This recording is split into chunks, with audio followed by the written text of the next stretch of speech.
I hope guys that you are following this series closely and learning even more new words with every passing week. The word for this week is greed. Now what do we mean by greed? Greed means that when we have an extensive desire for something. That thing could be power, it could be money, it could be food.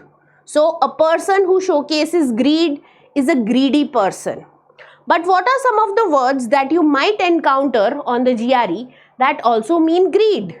Words like avarice. Avarice means greed. Acquisitiveness. I want to acquire things. Covetous. Covet. I want to hold on to things. I want to own things. Cupidity.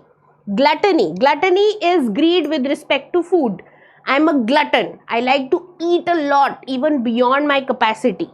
Mercenary, rapacious, ravenous, and voracious. These are some of the synonyms for greed. On the other hand, some of the words which mean opposite to greed or which are the antonyms would be I am not greedy, I am selfless, or I am generous. So words like generosity, temperance, asceticism, indifference. It doesn't even affect me. I am indifferent. I am not greedy.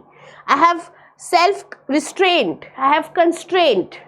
Words like forbearance, sobriety. I am sober. I am not greedy. Containment. All of these would come under the antonyms for the word greed. So that's the word of this week, greed.